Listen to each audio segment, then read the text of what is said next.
Yang terhadap balita ini terungkap setelah pelaku dan tante korban membawa korban ke rumah sakit dengan alasan korban terjatuh. Pihak rumah sakit curiga dengan kondisi korban yang tidak hanya mengalami patah tulang, namun juga mengalami luka di hampir sekujur tubuhnya. Nasib malang dialami seorang balita 3 tahun yang mengalami patah leher usai dianiaya oleh kekasih tantenya. Kasus penganiayaan ini terungkap setelah pelaku dan tante korban membawa korban ke rumah sakit dengan alasan korban jatuh.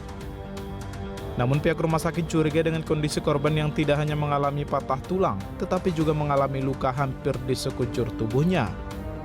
Luka-luka yang terdapat di tubuh korban diduga merupakan luka akibat tindakan kekerasan.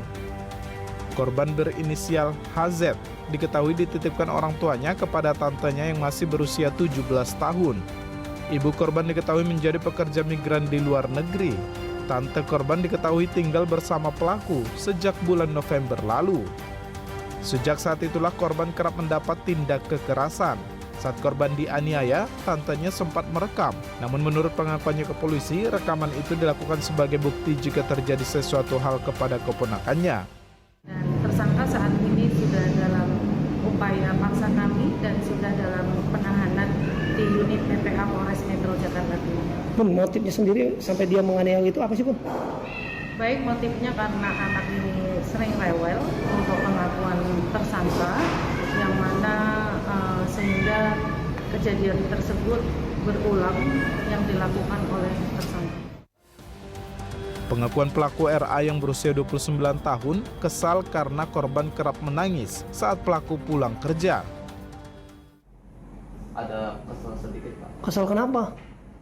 Ya, habis pulang kerjain motor, Pak. Terus ngeliat anaknya nangis. Oh, karena sering nangis. Iya, Udah berapa kali kamu aniaya dia? kurang lebih 2 kali, Pak. Nyesel nggak? Misal, Pak. Kini pelaku sudah ditetapkan sebagai tersangka dan telah mendekam di Mapolres Jakarta Timur dan terancam hukuman 15 tahun penjara. Steve Man, Jakarta.